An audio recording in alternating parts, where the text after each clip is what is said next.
2025 সালে এসেও Windows activation নিয়ে চিন্তা।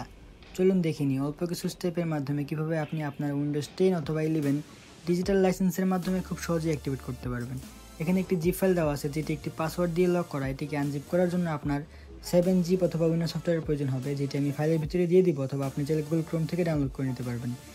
এটির পাসওয়ার্ড নিচে টেক্সট ফাইল আকারে দেওয়া থাকবে। পাসওয়ার্ড দিয়ে ফাইলটিকে এক্সট্রাক্ট করার পর ভিতরে একটি সফটওয়্যার দেখতে পারবেন, যেটিকে ডাবল ক্লিক করে ইনস্টল করে নেবেন। এর আগে অবশ্যই আপনার কম্পিউটারের অ্যান্টিভাইরাসটি কিছুক্ষণের জন্য অফ করে নেবেন।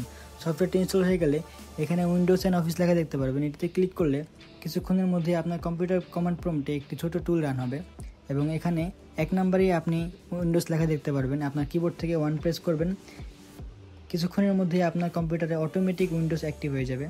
আমার যেহেতু আগে থেকে উইন্ডোজ অ্যাক্টিভ করা ছিল, এই জন্য আমাকে একটা ওয়ার্নিং মেসেজ দিচ্ছে যে আমার কম্পিউটারে অলরেডি উইন্ডোজ অ্যাক্টিভ আছে। সো আপনি 1 প্রেস করার সাথে সাথে অল্প কিছুক্ষণের মধ্যে আপনার কম্পিউটারে উইন্ডোজ অটোমেটিক অ্যাক্টিভ হয়ে যাবে এবং লেখা থাকবে Windows is permanently activated with digital licence. এখান থেকে ইন্টার প্রেস করবেন এবং এখানে 0 প্রেস করে এটাকে এক্সিট করে নেবেন। এই সফটওয়্যার থেকে এক্সিট করে নেবেন। এরপর আপনি সেটিংয়ে গিয়ে সার্চ করবেন উইন্ডোজ অ্যাক্টিভেশন। উইন্ডোজ অ্যাক্টিভেশনে ক্লিক করার পর আপনি দেখতে পারবেন যে আপনার উইন্ডোজটি ডিজিটাল লাইসেন্সের মাধ্যমে অ্যাক্টিভ হয়ে গেছে। এরকম পিসি এবং সফটওয়্যার হ্যাকস পেতে টেক ডিকোডারের সাথে থাকুন।